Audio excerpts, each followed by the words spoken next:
ini saya akan menjelaskan pengertian manajemen kurikulum. Secara etimologi, kurikulum yaitu pelaksanaan sebuah kegiatan yang dimana kegiatan tersebut bertujuan untuk mengelola sumber daya yang ada untuk mencapai sebuah tujuan secara efektif dan efisien. Kurikulum dalam arti sempit berarti sejumlah mata pelajaran yang diberikan atau diajarkan kepada siswa di sekolah. Sedangkan jika makna kurikulum diartikan luas, berarti semua pengalaman belajar yang diberikan di sekolah kepada siswa selama mengikuti pendidikan di sekolah. Manajemen kurikulum adalah seperangkat kemampuan dalam mengelola kurikulum, mulai dari perencanaan kurikulum hingga evaluasi kurikulum. Kurikulum yang baik adalah kurikulum yang mengikuti perkembangan ilmu dan teknologi yang berbasis pada masyarakat. Kegagalan dalam manajemen sebuah kurikulum akan berakibat fatal pada keberhasilan dunia pendidikan. Dari penjelasan mengenai pengertian manajemen dan kurikulum yang saya jelaskan, dapat disimpulkan bahwa manajemen kurikulum adalah segenap proses usaha yang dilakukan secara bersama-sama untuk memperlancar pencapaian tujuan pembelajaran dengan titik berat pada usaha itu sendiri, untuk meningkatkan kualitas interaksi belajar mengajar. Selanjutnya yang kedua yaitu landasan manajemen kurikulum. Manajemen kurikulum sebagai suatu disiplin ilmu memiliki landasan-landasan atau dasar sebagai berikut. Yang pertama yaitu Undang-Undang Nomor 20 Tahun 2003 tentang Sistem Pendidikan Nasional. Pada pasal 36 ayat 2 disebutkan bahwa kurikulum pada semua jenjang dan jenis pendidikan dikembangkan dengan prinsip diversifikasi sesuai dengan satuan pendidikan, potensi daerah, dan siswa. Yang B yaitu Peraturan Pemerintah Nomor 57 Tahun 2021 dan Peraturan Pemerintah Nomor 4 Tahun 2022 tentang SNP. Standar Nasional Pendidikan pada pasal 6 menyatakan bahwa standar kompetensi lulusan pada satuan pendidikan jenjang pendidikan dasar difokuskan pada yaitu yang pertama persiapan peserta didik menjadi anggota masyarakat yang beriman dan bertakwa kepada Tuhan Yang Maha Esa dan berakhlak mulia. Yang kedua yaitu penanaman karakter yang sesuai dengan nilai-nilai Pancasila, dan yang terakhir penumbuhan kompetensi literasi dan numerisasi peserta didik untuk mengikuti pendidikan lebih lanjut. Yang C yaitu Permendikbud Nomor 5 Tahun 2022 tentang Standar Kompetensi Lulusan. Pada pasal 1 dan 2 menyatakan bahwa standar kompetensi lulusan adalah kriteria minimal tentang kesatuan sikap, keterampilan, dan pengetahuan yang menunjukkan capaian kemampuan peserta didik dari hasil pembelajarannya pada akhir jenjang pendidikan. Standar kompetensi lulusan dirumuskan berdasar yang pertama yaitu tujuan pendidikan nasional, yang kedua tingkat perkembangan peserta didik, yang ketiga kerangka kualifikasi nasional Indonesia, dan yang terakhir yaitu jalur, jenjang, dan jenis pendidikan. Yang D yaitu Permendikbud Nomor 7 Tahun 2022 tentang standar isi. Pada pasal 1 dan 2 menyatakan bahwa standar isi adalah kriteria minimal yang mencakup ruang lingkup materi untuk mencapai kompetensi lulusan pada jalur, jenjang, dan jenis pendidikan tertentu. Standar isi dikembangkan melalui perumusan ruang lingkup materi yang sesuai dengan kompetensi lulusan. Yang E yaitu Permendikbud Nomor 16 Tahun 2022 tentang standar proses. Pada pasal 1 dan 2 menyatakan bahwa standar proses adalah kriteria minimal proses pembelajaran berdasarkan jalur, jenjang, dan jenis pendidikan untuk mencapai standar kompetensi lulusan. Standar proses digunakan sebagai pedoman dalam melaksanakan proses pembelajaran yang efektif dan efisien untuk mengembangkan potensi, prakarsa, kemampuan, dan kemandirian peserta didik secara optimal.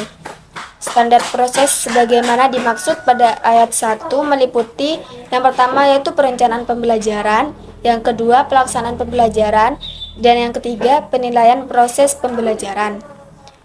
Yang terakhir yaitu Permendikbud nomor 21 tahun 2022 tentang standar pendidikan. Pada pasal 1 dan 2 menyatakan bahwa penilaian adalah proses pengumpulan dan pengolahan informasi untuk mengetahui kebutuhan belajar dan capaian perkembangan atau hasil belajar peserta didik. Penilaian hasil peserta didik dilakukan sesuai dengan tujuan penilaian secara berkeadilan, objektif, dan edukatif. Baik, di sini saya akan melanjutkan pemateri selanjutnya yang ketiga, ruang lingkup manajemen kurikulum. Manajemen kurikulum merupakan bagian integral dari kurikulum tingkat satuan pendidikan dan manajemen berbasis sekolah. Lingkup manajemen perencanaan, pelaksanaan, ketenangan, dan evaluasi kurikulum. Kurikulum sangat berperan penting dalam lembaga pendidikan, seperti yang telah dijelaskan oleh Muhammad Azhari. Ruang lingkup manajemen kurikulum terdiri dari beberapa bagian, yaitu yang A, manajemen perencanaan dan pengembangan kurikulum. Dalam konteks ini akan dipelajari masalah perencanaan kurikulum dan pengembangan selanjutnya. Penting mendapat perhatian karena terkait erat dengan faktor-faktor mendasar, peran berbagai pihak, dan metodologi pengembangan itu sendiri, sehingga sesuatu perusahaan keseluruhan kegiatan dan pengembangan kurikulum. Perencanaan bertujuan untuk mencapai seperangkat operasi yang konsisten dan terkoordinasi guna memperoleh hasil yang diinginkan. Perencanaan harus disusun sebelum pelaksanaan fungsi-fungsi manajemen lainnya, sebab menentukan kerangka untuk melaksanakan fungsi lainnya itu. Yang B, manajemen pelaksanaan kurikulum. Pelaksanaan kurikulum adalah penerapan atau pelaksanaan program kurikulum yang telah dikembangkan pada tahap sebelumnya, kemudian diuji cobakan dengan pelaksanaan dan pengolahan sambil senantiasa dilakukan penyesuaian terhadap situasi lapangan dan karakteristik peserta didik, baik perkembangan intelektual, emosional, serta fisiknya. Yang C, masalah ketenagaan. Dalam pengembangan kurikulum serta model-model kepemimpinan yang serasi pada konteks masyarakat yang berkembang dinamis dewasa ini. Yang do, manajemen evaluasi kurikulum. Evaluasi merupakan bagian dari sistem manajemen, yaitu perencanaan, organisasi, pelaksanaan, monitoring, dan evaluasi. Kurikulum juga dirancang dari tahap perencanaan, organisasi, kemudian pelaksanaan, dan akhirnya monitoring dan evaluasi. Tanpa evaluasi, maka tidak akan mengetahui bagaimana kondisi kurikulum tersebut dalam rancangan pelaksanaan serta hasilnya. Sedangkan ruang lingkup manajemen kurikulum menurut Lestari dalam bukunya Muhammad Kristiawan terdiri dari perencanaan, pengembangan, implementasi, yang terakhir evaluasi atau penilaian. Yang keempat, karakteristik manajemen kurikulum. Perubahan sosial politik dan tatanan budaya di Indonesia akhirnya menuntut perubahan paradigma pendidikan nasional yang semula peran pemerintah menjadi desentralisasi atau peran masyarakat. Salah satu sub yang di pengembangan kurikulum dilaksanakan dengan mengacu pada standar nasional pendidikan untuk mewujudkan tujuan pendidikan nasional. Paradigma baru pendidikan tersebut berpengaruh terhadap tatanan manajemen kurikulum, khususnya pada kegiatan implementasi kurikulum. Secara garis besar, beberapa kegiatan berkenaan dengan karakteristik manajemen kurikulum dapat dikemukakan sebagai berikut. Yang A, mengelola perencanaan kurikulum. Pemerintah pusat perlu merumuskan dan menetapkan kurikulum standar bersifat nasional yang berfungsi sebagai acuan untuk pengembangan kurikulum pada tingkat satuan pendidikan atau sekolah. Berkaitan dengan hal ini, tersebut pihak daerah maupun sekolah bertugas mengembangkan kurikulum tingkat satuan pendidikan sesuai dengan kondisi, kebutuhan, dan kemampuan daerah atau sekolah yang bersangkutan.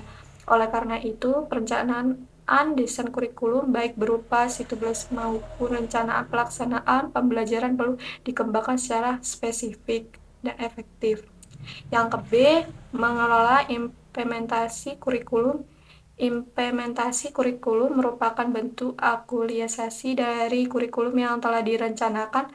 Bentuk implementasi kurikulum adalah kegiatan pembelajaran yang dilakukan guru bersama siswa untuk mencapai tujuan kurikulum yang telah ditetapkan.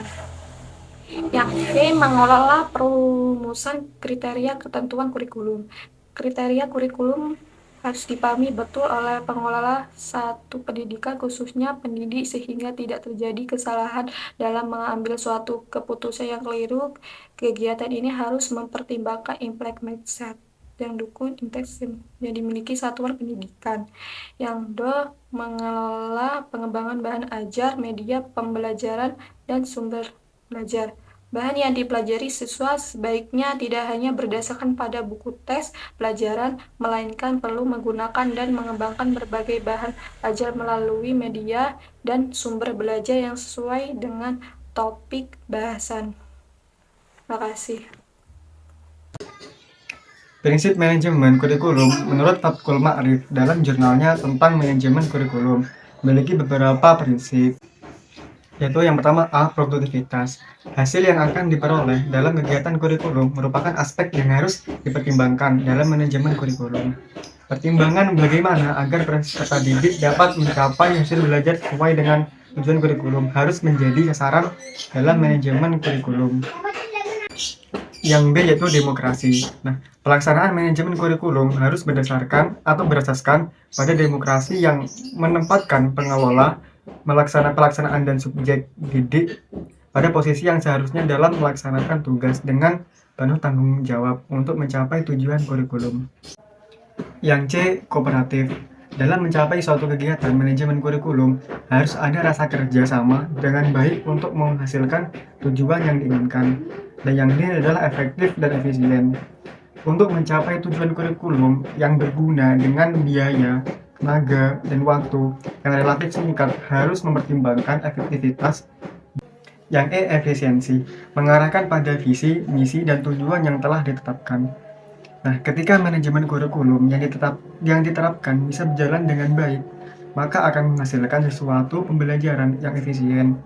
Namun, semua itu harus juga didukung oleh sumber daya manusia yang baik pula. Nah, selain prinsip-prinsip tersebut, lalu juga dipertimbangkan kebijaksanaan pemerintah maupun Departemen Pendidikan, seperti USPN nomor 20 tahun 2003, yang menjelaskan tentang kurikulum pola nasional pedoman penyelenggaraan program kebijaksanaan penerapan manajemen berbasis sekolah, kebijaksanaan penerapan kurikulum tingkat satuan pendidikan, dan juga keputusan dan peraturan pemerintah yang berhubungan dengan lembaga pendidikan atau lembaga atau yang sejenis sekolah yang bersangkutan. Sedangkan karakteristik kurikulum antara lain kurikulum mata pelajaran, kurikulum dengan mata pelajaran berkorelasi, kurikulum bidang studi, kurikulum integrasi, dan kurikulum inti. Dan 5 prinsip umum dalam pengembangan kurikulum yaitu prinsip relevansi, prinsip fleksibel, maupun prinsip kontinuitas, prinsip praktis dan efisiensi, dan prinsip efektivitas. Nah, baik, jadi kesimpulan dari komentari tersebut yaitu manajemen kurikulum adalah seperangkat kemampuan dalam mengelola kurikulum, mulai dari perencanaan kurikulum hingga evaluasi kurikulum. Kurikulum yang baik adalah kurikulum yang mengikuti perkembangan ilmu dan teknologi yang berbasis pada masyarakat. Nah, kegagalan dalam manajemen sebuah kurikulum akan berakibat fatal pada keberhasilan dunia pendidikan. Manajemen kurikulum sebagai suatu disiplin ilmu juga memiliki landasan-landasan atau dasar sebagai berikut, yaitu Undang-Undang Nomor 20 Tahun 2003, Peraturan Pemerintah Nomor 19 Tahun 2005, dan Peraturan Menteri Pendidikan Nasional atau Permendiknas Nomor 22 Tahun 2006. Ruang lingkup manajemen kurikulum terdiri dari perencanaan, pengembangan, implementasi, dan juga evaluasi atau penilaian. Baik, itulah penjelasan dari inti materi kami. Semoga apa yang kami sampaikan bisa bermanfaat bagi kita semua. Demikian dari saya. Jadi Taufik Walhidayah, Wassalamualaikum warahmatullahi wabarakatuh.